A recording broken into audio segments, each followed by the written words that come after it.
नमस्कार, आप देख रहे हैं डीडी न्यूज। मैं हूं आंचल गुलाटी। आगे बढ़ने से पहले एक नजर सुर्खियों की तरफ। कांग्रेस नेता राहुल गांधी के जेनजी वाले सोशल मीडिया पोस्ट पर केंद्रीय मंत्री किरेन रिजिजू का बयान, देश को अस्थिर करने की कोशिश नहीं होगी कामयाब, मोदी जी के साथ है देश।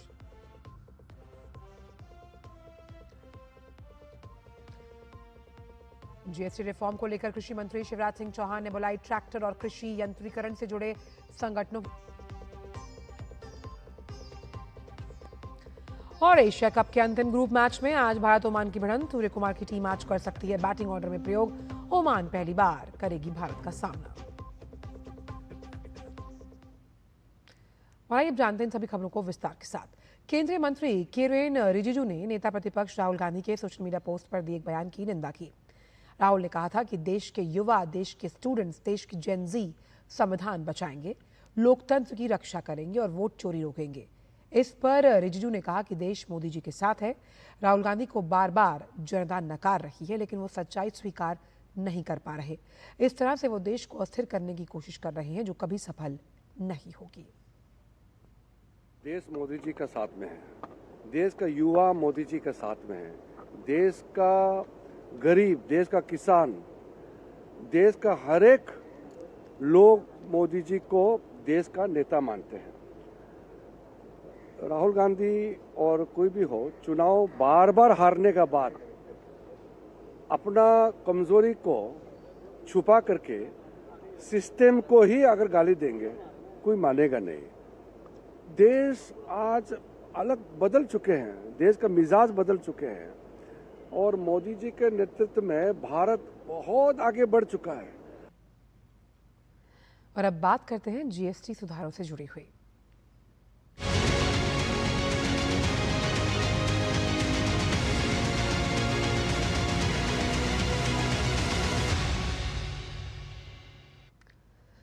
कृषि मशीनरी पर जीएसटी सुधारों को लेकर केंद्रीय कृषि एवं किसान कल्याण मंत्री शिवराज सिंह चौहान ने आज ट्रैक्टर और कृषि यंत्रीकरण से जुड़े सभी संगठनों के प्रतिनिधियों के साथ बैठक की। इस अवसर पर शिवराज सिंह चौहान ने कहा कि हमारा संकल्प किसानों की आमदनी को बढ़ाना और उत्पादन लागत को कम करना है। उन्होंने कहा कि नए जीएसटी स्लैब से बड़े और छोटे सभी ट्रैक्टर्स पर 23,000 से 63,000 रुपए तक कम हो जाएंगे। कृषि यंत्रों पर भी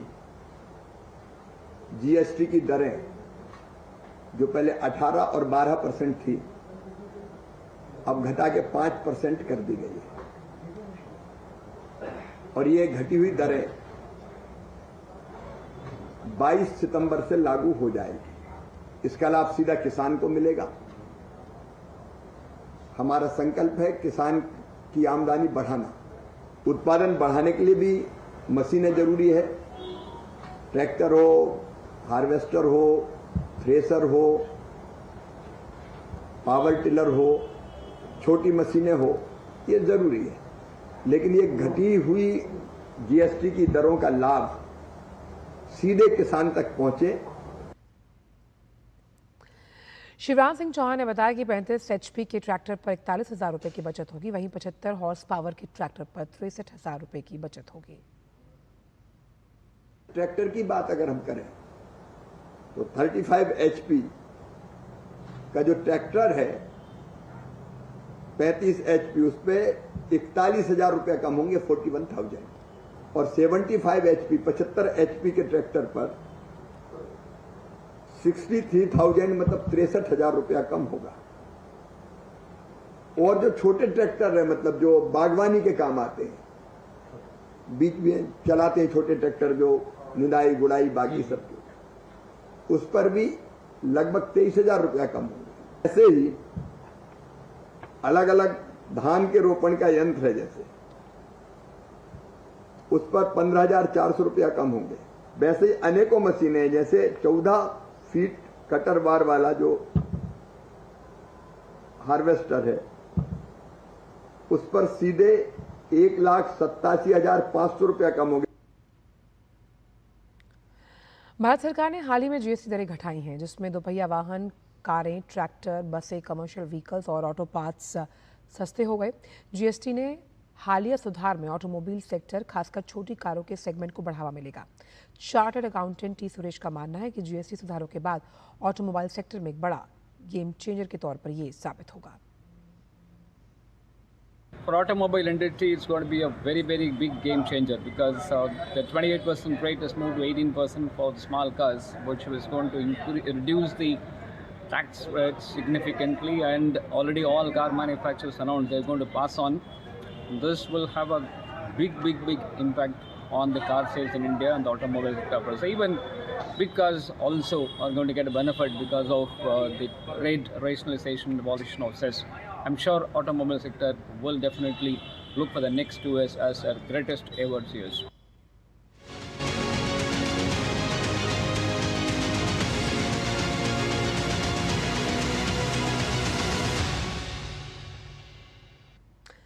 और अब बात डीडी न्यूज़ की खास सीरीज जन जन के प्रधानमंत्री की, जिसमें डीडी न्यूज़ ने प्रधानमंत्री नरेंद्र मोदी के सशक्त और दूरदर्शी नेतृत्व में पिछले 11 सालों से चलाए जा रहे विभिन्न जन कल्याणकारी और लोकप्रिय योजनाओं का गहन विश्लेषण किया और इन योजनाओं का लेखा जोखा आपके सामने हम लेकर आए हैं। इसी कड़ी में आज बात पैरा खेलों की, जिसमें पिछले कुछ वर्षों में भारत के प्रदर्शन में उल्लेखनीय सुधार देखने को मिला। प्रधानमंत्री की मेंटरशिप और नीतिगत पहल से पैरा खेलों में भारत ने एक नई ऊंचाई हासिल की। प्रधानमंत्री की पैरा एथलीटों के साथ बातचीत ने खिलाड़ियों का आत्मविश्वास बढ़ाया। वही समाज में भी पैरा खेलों के प्रति जागरूकता आई है। देखिए रिपोर्ट।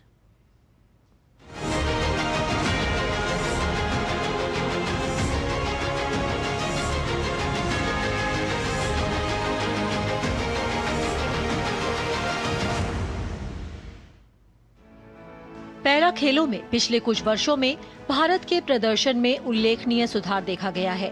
प्रधानमंत्री की मेंटरशिप, नीतिगत पहल और पैरा एथलीटों के साथ व्यक्तिगत बातचीत ने न केवल भारत को पैरा खेलों के क्षेत्र में मजबूत किया है, बल्कि समाज में समावेशिता और प्रेरणा को भी बढ़ावा दिया है। प्रधानमंत्री नरेंद्र मोदी ने टोक्यो पैरालंपिक और पेरिस पैरालंपिक के लिए रवाना होने से पहले भारतीय दल के साथ संवाद किया। प्रधानमंत्री की पैरा एथलीटों के साथ बातचीत ने उनके आत्मविश्वास को बढ़ाया और समाज में पैरा स्पोर्ट्स के प्रति जागरूकता फैलाई है।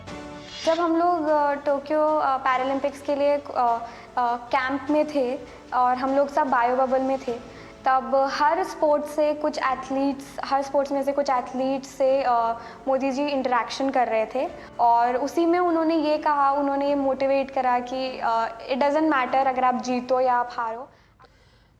और बीजेपी के वरिष्ठ नेता रविशंकर प्रसाद इस वक्त प्रेस कॉन्फ्रेंस कर रहे हैं। आइए सीधे चलते हैं। चुनाव आयोग अपने को डिफेंड करेगा, मुझे कुछ नहीं कहना है, लेकिन जो ज्ञानेश कुमार आज से कुछ महीना पहले बने चीफ इलेक्शन कमिश्नर, उनको 23 के चुनाव से आप उन पर आरोप लगा रहे हैं, उनकी फोटो दिखा रहे हैं, क्या मतलब है? और सब जीत ने न केवल भारत को पैरा खेलों के क्षेत्र में मजबूत किया है, बल्कि समाज में समावेशिता और प्रेरणा को भी बढ़ावा दिया है। प्रधानमंत्री नरेंद्र मोदी ने टोक्यो पैरालंपिक और पेरिस पैरालंपिक के लिए रवाना। आनंद विधानसभा की बात उन्होंने कही। होमवर्क नहीं करते हैं ना। बीजेपी वहां 18 तक जीती थी, बीजेपी 23 में हार गई। जीता कौन? कांग्रेस पार्टी। कितने वोट से? 248 वोट्स। इलेक्शन पिटीशन हुआ, अभी कर्नाटका हाई कोर्ट ने वहां पर जहां तक मोदी जी इंटरेक्शन कर रहे थे और उसी में उन्होंने ये मोटिवेट करा कि इट डजंट मैटर अगर आप जीतो या आप हारो। और बीजेपी के वरिष्ठ नेता रविशंकर प्रसाद इस वक्त प्रेस कॉन्फ्रेंस कर रहे हैं। आइए सीधे चलते हैं। चुनाव आयोग अपने को डिफेंड करेगा, मुझे कुछ नहीं कहना है, लेकिन जो ज्ञानेश कुमार आज से कुछ महीना पहले बने चीफ इलेक्शन कमिश्नर, उनको 23 के चुनाव से आप उन पर आरोप लगा, क्या कहा जाए? Mister Rahul Gandhi, have you lost all sense of purpose and propriety that in the 23 voting of Vidhan Sabha your candidate one the seat High Court is hearing a challenge against that election you won by 248 seats on the BJP. Probably recounting has been ordered. और आप उसी पर हल्ला कर रहे हैं, इसके बारे में क्या कहा जाए। दूसरी बात, चुनाव आयोग ने आज विस्तार से कहा है, मैं सिर्फ उसको रिपीट कर रहा हूं, अखबारों में भी छपा है कि जो भी शिकायत की गई थी कुछ वोटर के नाम डिलीट करने की किसी पर्टिकुलर कम्युनिकेशन लिंक से, उस पर उन्होंने एफआईआर कर दिया है। एफआईआर कब हुई है? 2023 में। सीआईडी को जांच करने का अधिकार है 2023 से। 23 से किसकी सरकार है? कर्नाटका में कांग्रेस पार्टी की सरकार है। सीआईडी उनके अंदर में है। तो न होमवर्क करते हैं, न कुछ समझते हैं, तो अपने कैंडिडेट के चुनाव पर सवाल उठा रहे हैं और अपनी पार्टी का जो काम करना है नहीं कर रही है। तो उनसे न पूछें कि सीआईडी आपके अंतर्गत में है, पुलिस आपके अंतर्गत में, काम क्यों नहीं हुआ। बस चले आते हैं और सीधा खड़ा कर देते हैं। ये है श्रीमान राहुल गांधी। झूठ बोलना, गलत आरोप लगाना, तथ्यों को तोड़ मरोड़ कर प्रस्तुत करना, यह राहुल गांधी की फितरत हो गई है। और राहुल गांधी ने विपक्ष के नेता के पद को की गरिमा को गिराया। I repeat, Rahul Gandhi, by repeatedly making false, misleading and mischievous allegations, has sought to lower the dignity of the leader of opposition. Rahul बाबू, आप कितना झूठ बोलेंगे? मैं थोड़ा डिटेल उसके बारे में आपको बताऊं। मैं आज कांग्रेस के लोगों से अपील करना चाहता हूं। एक बार मैंने 2023 में सीआईडी को जांच करने का अधिकार है 2023 से। 23 से किसकी सरकार है? कर्नाटका में कांग्रेस पार्टी की सरकार है। सीआईडी उनके अंदर में है। तो न होमवर्क करते हैं, न कुछ समझते हैं, तो अपने कैंडिडेट के चुनाव पर सवाल उठा रहे हैं और अपनी पार्टी का जो काम करना है नहीं कर रही है। तो उनसे न पूछें कि सीआईडी आपके अंतर्गत में है, पुलिस आपके अंतर्गत में, काम क्यों नहीं हुआ। बस चले आते हैं और सीधा खड़ा कर देते हैं। ये है श्रीमान राहुल गांधी। झूठ बोलना, गलत आरोप लगाना, तथ्यों को तोड़ मरोड़ कर प्रस्तुत करना, यह राहुल गांधी की फितरत हो गई है। और राहुल गांधी ने विपक्ष के नेता के पद को की गरिमा को गिराया। I repeat, Rahul Gandhi, by repeatedly making false, mislead, यही कुछ है। 2-3 थप्पड़ भी लग, कुछ बोले, चुप रहो, बहस मत करो। बाद में उसकी मां ने कहा, ये मार्कशीट आपका है, उसका नहीं है, जिसके लिए आप उसको डांट रहे हैं। तो राहुल गांधी जी, ये सरकार आपकी है जिसने काम नहीं किया कर्नाटक में सीआईडी इन्वेस्टिगेशन। अगर नहीं आपको बताऊं, मैं आज कांग्रेस के लोगों से अपील करना चाहता हूं। एक बार मैंने सदन में कहा था, इनको कौन पढ़ा रहा है? इनका मास्टर बदल दीजिए ना। अपने तो होमवर्क करते नहीं है, इनका ट्यूटर कौन है? कांग्रेस वालों, अपने नेता का एक अच्छा शिक्षक रखो जो ठीक से पढ़ाए, उनको बताए क्या बोलना है, समझाए उनको।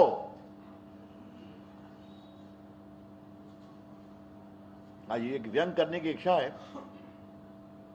बहुत रोचक है।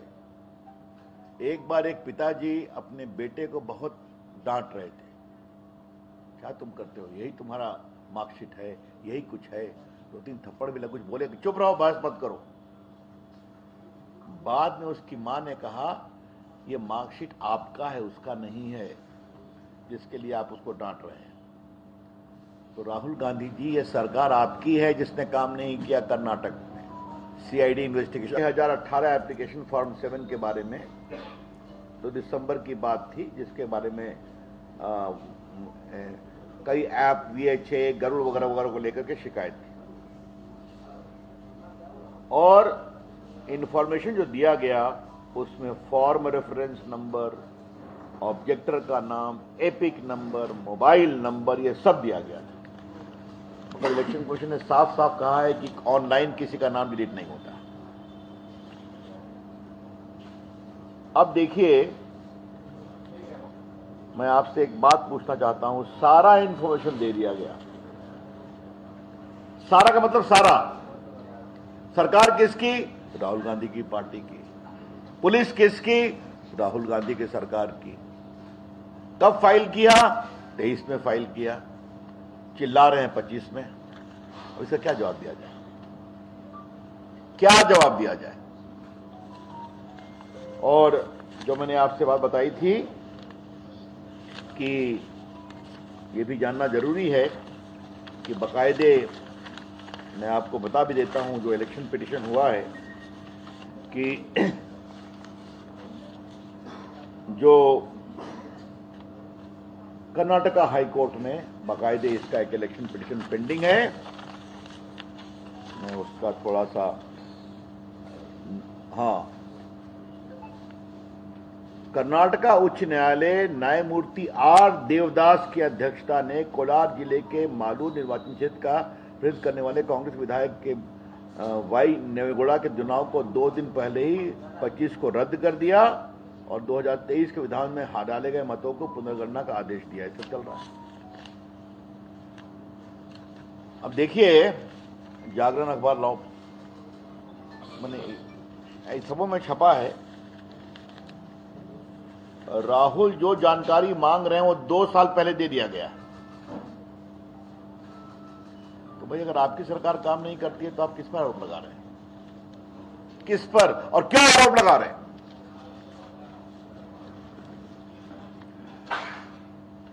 मित्रों, हमारा स्पष्ट आरोप है 3, राहुल गांधी भारत के लोकतंत्र को योजनाबद्ध तरीके से कमजोर करने की कोशिश कर रहे हैं। क्यों? क्योंकि जनता उनको वोट नहीं देती, वो हार जाते हैं और वो मानते हैं कि देश पर राज करने का पट्टा तो उनको ही चाहिए, परिवार को मिला हुआ है। तो समस्या, जनता उनको वोट नहीं देती तो वो क्या करें? इसीलिए वो 14 के मोदी जी के चुनाव को फर्जी मांग रहे हैं, बता रहे हैं, 19 को फर्जी बता रहे हैं, 24 को फर्जी बता रहे हैं। ये सब वोट की गड़बड़ी जीते हैं। राहुल गांधी जी, कृपया करके देश के मतदाताओं के विवेक का अपमान करना बंद करिए। Rahul Gandhi, please stop abusing the democratic choice of the voters of India. 99 crore voter है ना। अगर आपको कमजोर करने की कोशिश कर रहे हैं, क्यों? क्योंकि जनता उनको वोट नहीं देती, वो हार जाते हैं और वो मानते हैं कि देश पर राज करने का पट्टा तो उनको ही चाहिए, परिवार को मिला हुआ है। तो समस्या, जनता उनको वोट नहीं देती तो वो क्या करें? इसीलिए वो 14 के मोदी जी के चुनाव को फर्जी मांग रहे हैं, बता रहे हैं, 19 को फर्जी बता रहे हैं, 24 को फर्जी बता रहे हैं। ये सब वोट की गड़बड़ी जीते हैं। राहुल गांधी जी, कृपया करके देश के मतदाताओं के विवेक का अपमान करना बंद करिए। Rahul Gandhi, please stop abusing the democratic choice of the voters of India. 99 crore voter है ना। अगर आपको वोट नहीं मिलता और आपकी करनी के कारण नहीं मिलता, और ऐसा करिएगा तो और नहीं मिलेगा। में तो पूरा देश आता है ना, सरकार आती है ना, मीडिया आता है, कोर्ट आता है ना। तो राहुल गांधी के बारे में क्या कहा जाए? वो चुनाव आयोग का अपमान करते हैं। नरेंद्र मोदी तो खैर छोड़ दीजिए, वो संसद का अपमान करते हैं, वो कोर्ट का अपमान करते हैं। और वो तो आप लोग को भी बारे में कहते हैं मीडिया बिका हुआ, याद है उनका पब्लिक स्टेटमेंट है। तो सारी संवैधानिक संस्थाओं का अपमान करते हैं। लेकिन मित्रों, कल जो उन्होंने एक बात कही है वो बहुत दुर्भाग्यपूर्ण है। जो उन्होंने बात कही कि वे संसद की मर्यादा, हाँ, राहुल गांधी ने कल शाम 7:05 में एक ट्वीट किया है। देश के युवा, देश के स्टूडेंट, देश के जनरेशन जे संविधान को बचाएंगे, लोकतंत्र की रक्षा करेंगे और वोट चोरी को रोकेंगे। I repeat, Rahul Gandhi put up a post on the social media at 7:05 in the evening. The youth of the country, the students of the country, and Gen J will safeguard the constitution and democracy and stop the stealing of the votes. क्या कहना चाहते हैं राहुल गांधी? आप कहना क्या चाहते हैं? कि एक जन जे के नाम पर देश में आप अराजकता फैलाना चाहते हैं? ये बहुत गंभीर सवाल है। और ये पूरा ट्वीट किया गया और उनका इकोसिस्टम ने जन जे के नाम से ट्वीट करना शुरू किया। ये बहुत गंभीर विषय है। राहुल गांधी जानबूझकर लोकतंत्र को कमजोर कर रहे हैं, देश में अराजकता फैलाना चाहते हैं और हिंसा अराजकता को उकसा रहे हैं। एक लोकतांत्रिक रूप से तीसरी बार चुनी हुई सरकार के खिलाफ, आई रिपीट, लोकतांत्रिक रूप से तीसरी बार चुनी हुई सरकार के खिलाफ इसकी हम बहुत भर्त्सना करते हैं। और ये पूरा इकोसिस्टम राहुल गांधी की अगुवाई में काम कर रहा है। तो चूंकि हमें वोट नहीं मिलता तो अब ये रास्ते से चले। राहुल गांधी कृपया करके देश के लोकतंत्र से खिलवाड़ करना बंद करिए। आज का देश का नौजवान startup, digital India, stand up India के माध्यम से देश में कहां से कहां पहुंच रहा है। मैं देश का आईटी मंत्री रहा हूं, कई वर्षों तक मैं जानता हूं देश के नौजवान की अपेक्षा क्या है। और अब आप जन जे के नाम पर हिंसा अराजकता की बात कर रहे हैं। हम इसकी बहुत ही भर्त्सना करते हैं। राहुल गांधी जितना बोलते हैं उतना ही अपने को एक्सपोज करते हैं, जितना ही बोलते कमजोर करते हैं।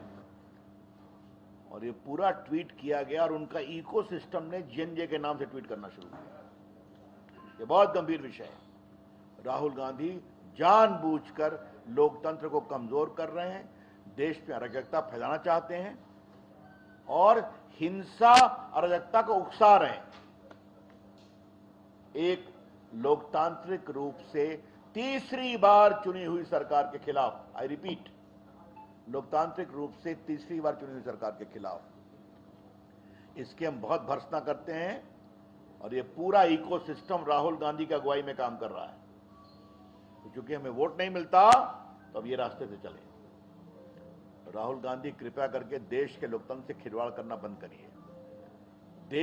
आज का देश का नौजवान startup, digital India, stand up India के माध्यम से देश में कहां से कहां पहुंच रहा है। मैं देश का आईटी मंत्री रहा हूं, कई वर्षों तक मैं जानता हूं देश के नौजवान की अपेक्षा क्या है। और अब आप जन जे के नाम पर हिंसा अराजकता की बात कर रहे हैं। हम इसकी बहुत ही भर्त्सना करते हैं। राहुल गांधी जितना बोलते हैं उतना ही अपने को एक्सपोज करते हैं, जितना ही बोलते की प्रक्रिया से चलता है। आप देश को तोड़ना, अराजकता फैलाना, इसमें लगे रहते हैं। हम इसकी बहुत बहुत भर्त्सना करते हैं। That's all from my side. I am open to question. मैंने और कुछ नहीं कहा। जो राहुल गांधी ने कहा मैंने बता दिया और उसके खतरे भी बता दिया।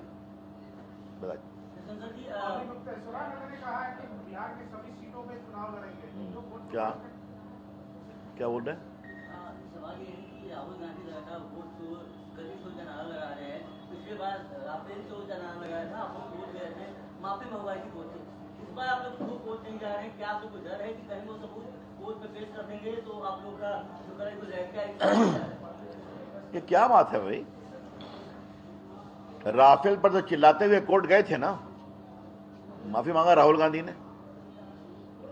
370 के खिलाफ कोर्ट लोगों को भेजा था ना, संविधान पीठ ने सही पाया। सर पर कोर्ट गए थे ना उनके लोग। कोई स्टे मिला क्या? कोई प्रक्रिया रुकी क्या? तो इसकी बात क्या है? कोर्ट जाए तो जाए, लेकिन जिसका आरोप का बुनियाद और सबूत इतना छिछला हो उस पर क्या कहा जाएगा? सर ये जो ये नियम भी भी है कि अगर आप कोई गलत पोस्ट करते हैं सोशल मीडिया पर तो तुरंत लीगल एक्शन नहीं होता है। तो ये जो पोस्ट है ये राष्ट्र विरोध से जोड़कर देखा जा सकता है, क्या इस पर भी कोई लीगल एक्शन? ये आपने बहुत गंभीर सवाल किया है। हम राहुल गांधी को पॉलिटिकली उनकी पिटाई करेंगे, समझे आप? बाकी देश की जनता को आजादी पूरी है। राहुल गांधी को हम लोगों ने पॉलिटिकली बार बार पिटाई शब्द का ध्यान रखिए, मैंने कहा और उसके खतरे भी बता दिया।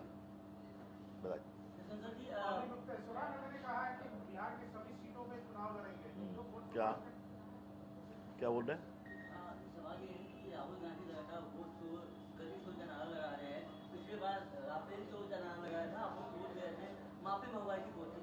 इस बार आप लोग खुद वोट नहीं जा रहे हैं, क्या आप लोग को डर है कि कहीं वो सबूत वोट पे पेश कर देंगे? कर रहे हैं। हेडलाइन में झूठ बोलना, बेबुनियाद बोलना, ये बहुत शर्मनाक है। फिर रविशंकर जी जो उन्होंने सवाल किया कि मतलब कानून आ गया कि सोशल मीडिया में आप गलत पोस्ट कीजिएगा तो सरकार भी एफआईआर करा सकती है, तो क्या ऐसा कुछ करने जा रहे हैं आप? अब ठीक है, ये तो मैंने अभी तो राहुल गांधी का कल ही ना हुआ है, आगे आगे देखिए होता है क्या। चलिए, थैंक यू।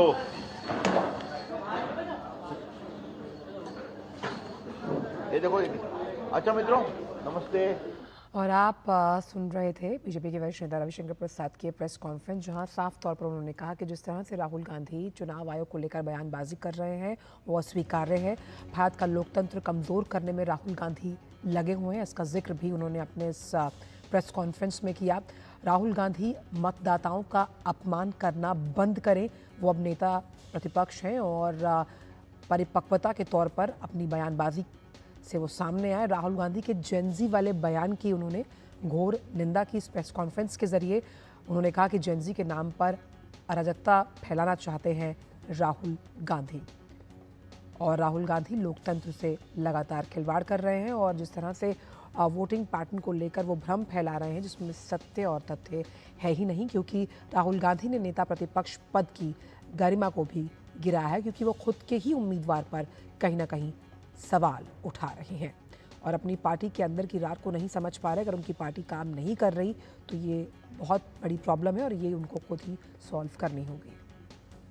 और पटना से हमारे साथ मधुरेश नारायण जुड़ गए। मधुरेश, कहीं ना कहीं चुनाव आयोग जैसी जो निष्पक्ष स्वतंत्र संस्था है उस पर सवाल उठाने के लिहाज से बीजेपी के वरिष्ठ नेता रविशंकर प्रसाद ने इस प्रेस कॉन्फ्रेंस में राहुल गांधी को आड़े हाथों लिया और साफ तौर पर कहा कि लोकतंत्र का अपमान बर्दाश्त नहीं किया जाएगा।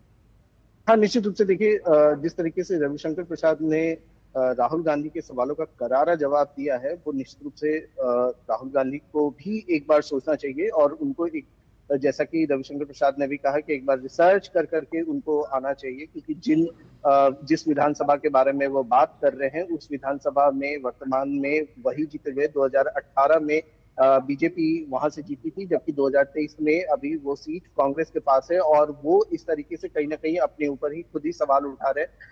इसके अलावा भी जो सब एक गंभीर मुद्दा अभी रविशंकर प्रसाद ने उठाया है कि कल शाम 7:05 पे राहुल गांधी के द्वारा एक ट्वीट किया गया था जिसमें जेन जी का जिक्र किया गया था। तो कहीं ना कहीं ये सिमिलर है जेन जी रिवॉल्यूशन जो अभी हमने नेपाल में देखा था। तो क्या राहुल गांधी, उन्होंने एक बड़ा सवाल उठाया कि क्या राहुल गांधी उस तरह का कुछ रिवॉल्यूशन, उस तरह की कुछ आगजनी और उस तरह का कुछ बड़ा आंदोलन बिहार मतलब देश में प्लान करने की कोशिश कर रहे हैं। तो ये निश्चित रूप से एक गंभीर विषय है। चलिए मधुरेश, बहुत बहुत शुक्रिया इन तमाम जानकारी को हमसे साझा करने के लिए। और वहीं बढ़ते आगे और बात करते हैं प्रधानमंत्री नरेंद्र मोदी की, जिन्होंने आज अपने सरकारी आवास पर एक कदम का पौधा लगाया। खास बात यह है कि ये पौधा ब्रिटेन के राजा चार्ल्स तृतीय की ओर से उपहार स्वरूप उन्हें भेजा गया। ये पौधा दोनों देशों के बीच मित्रता और पर्यावरण स्थिरता के प्रति साझा प्रतिबद्धता का प्रतीक है।